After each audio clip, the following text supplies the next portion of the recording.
I'm here with Joe from Rumble Coffee Roasters.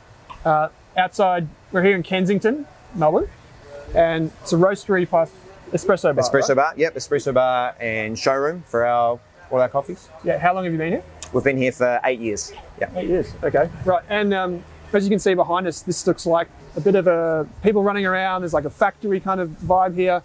Kind of nondescript from the outside. But yeah, up until quite recently, this was a big building in front of us, so no one knew we were here. Yep. And we've got lots of people who come in who only realise we're here once they demolish that, because you can see us now from the freeway, you can see us driving past, yep. Whereas before then, we were very hidden. Yeah, right. So we'll go inside, we'll have a look at the espresso bar, and then we'll maybe make our way through and kind of unpack what actually goes into a coffee. Sure. Right. So we'll start inside with the cafe.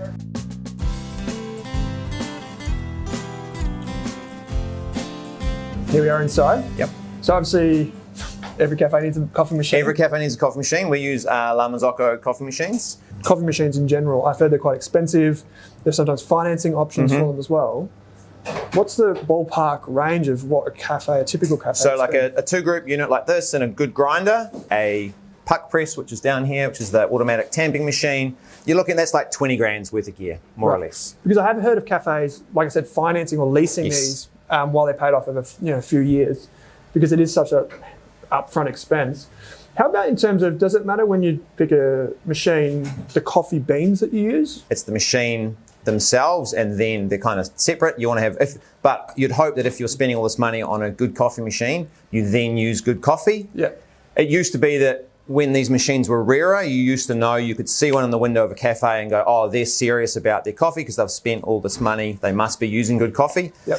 That doesn't quite apply. When I moved to Melbourne, there was literally like 2 in the city. And so you knew when a new one arrived, you're like, I'll go to that place with the La Marzocco because there was like Atomica and that was about it. Yeah, it's very different now. Now they're everywhere. Yeah, right. So I do a similar thing now with cafes. As a soy drinker, yes. If it's soy milk or soy boy, if it's in the window, I'm there. If it's not, I probably just keep walking past because I love my soy, and it does make a big difference. Joe, one of the things that I mentioned in the business course is even just taking payments. We're on the Square, yep. Is that the most popular? Square is the most popular.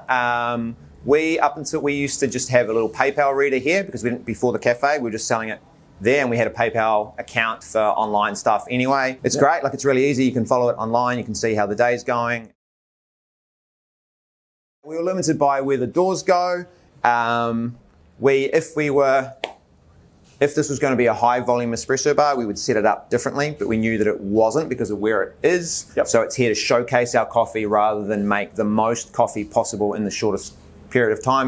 We're not in the CBD under an office tower, that sort of thing. So we sell lots of retail coffee. So that's kind of our focus. And with the door coming in there, it makes it a bit hard for people to queue and those sorts of things, but we wanted to be able to show off the roastery as well. But the main thing is having the space to serve and operate the coffee machine at the back, and we've also got another range of grinders where we offer batch brew, filter coffee, and different single origins. We do lots of quality control work back here, try the coffee lots of different ways. New roasts and all that sort of thing. Does it help having a bar here that they can come and try the coffee? Yeah, absolutely. Often I'll talk to people and they'll tell me they've already popped in and had a coffee before they email me, maybe. So they've already done a little bit of research. They've come in, they've tried a coffee. Obviously, they're impressed by it. So that's why they continue to get in touch further, which is why we did it, which is, we should have done it earlier, but we were restricted by, time and money as the usual things. And then having someone dedicated like Natsumi to run it and to make fantastic coffee. I used to be able to make great coffee, but it's not something I do very often anymore. So it's hard to keep your skills up. Starting a cafe, I feel like, is a very big risk for people because unless you've got expertise in making coffee, you might be good at front of house, cooking, whatever. But finding a good barista, I imagine, is very hard. Oh, it's hard. Now it's almost impossible. Currently, this week in Melbourne, this year in 2022, it is beyond hard. Usually when we advertise for a job, we will get like the most applications of anyone because we're a roastery. Every barista wants to work at a roastery. Good coffee. Yeah. People who know what they're doing. When we hired Natsumi at the end of last year, we had 3 applications, whereas 8 months before when we hired the person before her, we had like 80 applications. Yeah. So that was when I knew that this was going to be an interesting year in terms of staffing Because if people aren't applying for a job at a roastery, they're definitely not even bothering to apply at a cafe, because everyone who has been in the industry lots of people have left after a very hard couple of years, and there hasn't been that growth underneath of new people, new students going into hospitality. I'm guessing the one thing that you do when you get them to come in is make a coffee. Yes, well, we train lots of people, so we do lots of coffee training. So Natsumi had worked for a couple of great places before, so that I knew that her coffee skills were going to be good. We always hire for attitude rather than skills, because you can teach them. You can teach them skills. The attitude is very hard to teach. I'm trying with my 7-year-old, and it's very hard. We saw this week, in fact, that one of the Melbourne-based baristas won the award for the best in the world. So, the coffee culture here in particular in Melbourne is like very, very strong. Oh, very, very strong. And like as a roastery, there's lots of other amazing roasteries who we are competing against in the marketplace, which means that you have to be really good at what you do. Otherwise, it's game over. One thing that you said to us when we walked in was you had to be very particular about where you set up shop as a roastery, because on the other side of town, which is that eastern side of Melbourne, the inner suburbs, there's a huge coffee scene there, particularly on the roasting side. But here, it's also, there's a few roasteries out here. And you said that one of the big constraints is gas. Yeah, well, you need to make sure you have enough gas to run your roasters and allow also for future growth. So we have a huge big gas meter in the office there, which lets us get as much gas as we can from this area here. But yeah, if we move somewhere else and had much bigger roasters, you can get roasters that are, say, almost 10 times the size of our biggest one, and they need serious industrial quantities of gas. Right. Yeah. Which may or may not be a problem in the future when using gas may be problematic. Yeah. We'll see. So just as a very simple idea, so you're obviously pumping gas in here, you're burning the gas, which is then roasting the beans. Yes, more or less. Underneath the roasters, there's gas jets, which heat the drum, which spins around, which has the green coffee in it, which stays in there for 10 or 12 minutes until it's ready, and then out it comes. Yeah, right. Okay. Well, let's jump in there. It's going to be a bit noisy, but it's worth it, I'm sure.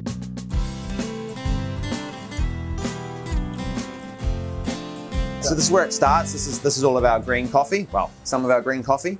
So green coffee looks like this. Right. Yeah. So it's really it's hard. Wow. Yeah, so like you can see, and it smells very different than roasted coffee. Yeah, and it's very. It just smells like a plant, like a normal plant. Yeah, so that coffee comes from, it's like a cherry, so there's fruit on the outside, and that's in the center. So this is then picked and processed to get the fruit off, the cherry off, and then dried and then put into sacks to get to us. Then for us to turn it into the coffee that we all know, we need to roast it. So it needs to go. Like it is now, basically it's an edible. Sometimes you'll see like health claims about green coffee and things like that, which are kind of bogus bullshit, because you couldn't, it'll break your teeth. You couldn't digest that. Like there's no way to access that without roasting it, where you lose up to 15-20% of the weight in moisture evaporation, and it expands. It pops like popcorn, and like literally you hear it. We call it cracking. So it cracks once and then twice if you roast far enough, and it just gets much bigger, and then you can grind it up and turn it into coffee that we like to drink. So if you've heard it crack twice, is that a bad thing, or does that mean you're near? In the old days when I first learned how to roast, roasting the second crack was like what everybody did. That was the sign that you stopped, but that's because no one knew what they were doing. Nowadays we stop much earlier than second crack. There are still lots of people who do it that way. But for us, it's a darker style of coffee that we don't do. And most Melbourne roasters wouldn't roast a second crack. And then if you roast a third crack, that's when your roaster catches fire, and that's something you don't want to do. Okay. Yeah. So we've been buying this coffee called Ubaki, which is from Colombia, which is from a small group of farmers, like 30 farmers in Ubaki in Colombia. And so we buy the same coffee from them every year. It's always delicious. It goes into our Haymaker blend. So we're selling lots of it, so it lets us buy lots from these guys.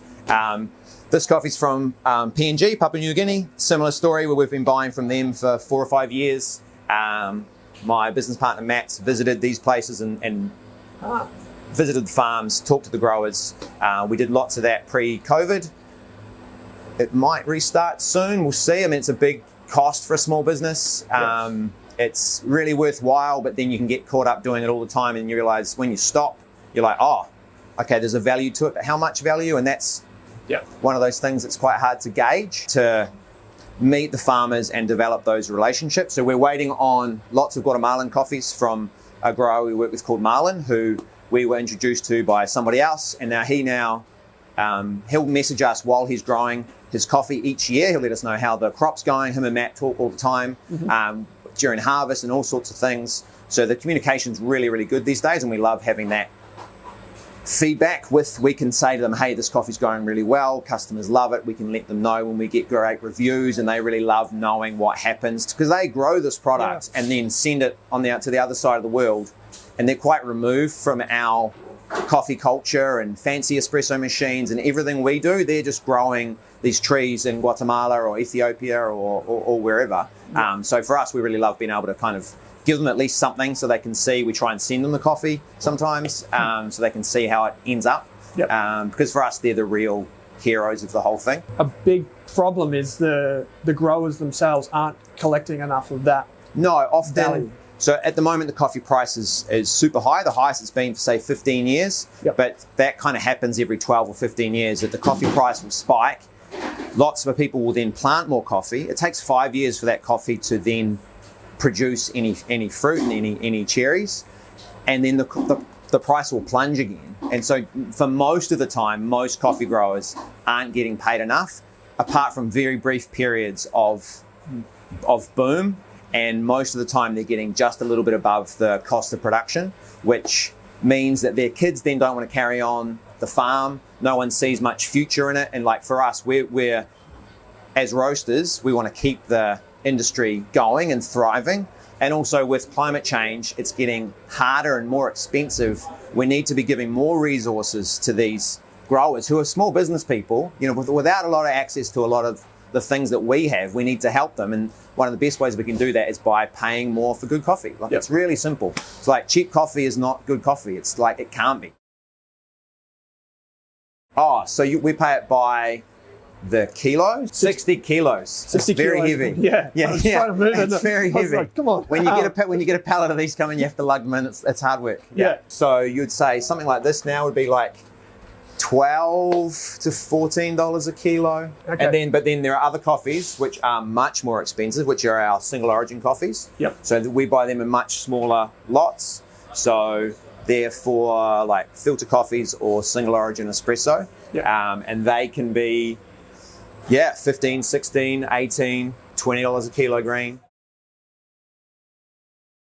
Some countries we can buy from particular farms. Sometimes you buy from particular washing stations, because say in Ethiopia, all the local people in the area bring their coffee in to a washing station on a certain day, and you're buying lots from that station, so that the washing station will get a reputation for having particularly good coffee, perhaps.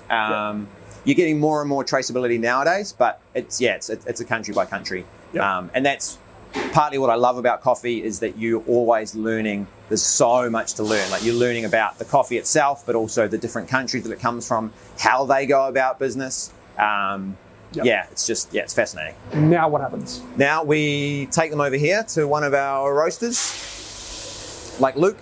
We load it up. Coffee goes in the top, drops down into the drum, spins around at 200 degrees for 10 to 12 minutes, depending on the coffee, how we want to roast it, what we're trying to do with it. And then it comes out into the tray, we cool it, and then we might blend it up with other coffees to make an espresso blend, or we bag it up and sell it by itself. I guess the biggest innovation in coffee roasting is having the technology to do this, and then knowing what to do with that info. This is the back end of the roasting software, and you can click on, I've got here each of my roasts that I've done today, so we've got the date 4th the 10th, so I've done 20 today. This one was my last roast, and this is all of the details. So it was an 8 kilogram batch of Indio, which is a coffee for Street Fighter blend. Yep. And this is my roast profile. So we've got 2 lines here. Yeah. What are they showing? We've got time along this axis and temperature vertically. And this is just a reading of the bean temperature probe, which sits in here in the bean flow, and it measures the temperature of the coffee beans in the roaster. And so at each, it takes up like heaps and heaps of readings. This one is the actual temperature graph, and this one is called a rate of rise graph. So this is the rate at which this one is increasing. Yep. Drop your cold green coffee in, and it plunges right down, and then it just starts to warm up as you go. We can check my gas power because the roaster was behaving a little bit differently today to how it was when I made the profile. My gas power is a little bit different, so the profile is the faint green line in the background, and this hard green line is the actual roast that I was doing on top of that in order to get the same kind of curve and consistent end temperature, end time, and development percentage. So once beans go through here and they cool off, how long do they sit there for? About a minute, 2 minutes. A minute or 2 minutes. This cools air really quickly through here, and then into the destoner. These are all the treasures we find inside the coffee. So there's the destoner that takes all this That's out. probably 2 years worth of rocks. Yeah. When it dries, it's laid out on patios, so it can pick up bits and pieces. And we buy amazing coffee that's been processed really well. So we don't have much of that. Like if you bought cheaper, shittier coffee, you get far more of that sort of stuff. And then, but luckily we pass it through this final process, which catches, because you don't want that ending up in your customer's coffee grinder. Basically, like that's obviously the nails. The nails are going to cause a real problem. And then we come through, they're in the buckets, and we start packing. Yep, then we bag them up. So Thanks, Alex and Luke will blend them up. So this will be a blend here together. So this is Haymaker. So how do you know that's a blend? Oh, because it says it? Or because I know it's in the tubs, because these are what we do the most volume of. So then when we're bagging, this device then sucks it all up, the top there, and shoots it down and bags it to 1 kilo or 250 gram bags. Yep. Most of our wholesale customers we serve in reusable tubs. This is my favorite. This is my favorite coffee. If you're buying from Rumble, this one right here, Shadow Boxer. It's the way to go. It's my recommendation. I like it. Yeah, great. It's easy to drink with soy milk. It's easy to drink with any milk. Easy to drink with soy milk. Yeah. And we've got a few others down here as well. Street Fighter. Which one was second most popular? Was it Haymaker? Haymaker. Yep. And then Street Fighter's newer, so but still very popular. We sell loads of each. With Shadow Boxer. Shadow Boxer was my first opportunity. We had a potential new customer who wanted to use a newer, better coffee roastery. We were a tiny roastery at the start. We only had a couple of customers, but Haymaker didn't suit them and their business, and they were doing like 100 kilos a week. I knew that if we could get this account, we could succeed as a roastery. Yep. And so we basically just kept coming up with different blends till we came up with Shadow Boxer, which they loved and have now been using it ever since. I knew that if we got them, we would prove that we could do what we had to do to succeed. And so I'm a big fan of Shadow Boxer. We came up with the name Rumble because we wanted to create knockout coffee at the time. That was our whole idea. We also kind of wanted to knock out the competition a little bit. And so once we had Rumble, we were like, okay, cool. What are we going to call it? Well, Haymaker is like a knockout punch. And then Street Fighter. And Shadow Boxer was like it's a darker coffee. So Shadow Boxer made sense. Coming up with a name for your business is really hard. You know, you often wonder if you've done the right thing or not, but we had fun with it, and we still have fun with it. And we wanted to do coffee was, at the time, coffee was all like brown bags. It was kind of like brown latte art pictures, and it was all kind of the same. And we brought in lots of color. We've always had really bright, colorful bags. They're designed so that they pop off the shelf, so that when they're on our customers' shelves in their cafes, people will see them and want to engage with them. And and it seems to be working. Joe, thanks for giving us a tour of the shop. Pleasure. We might jump back inside and continue with a podcast. Sure. Where we ask for your tips for cafe owners and from your perspective, what they can do better. So thanks for joining us. Cool.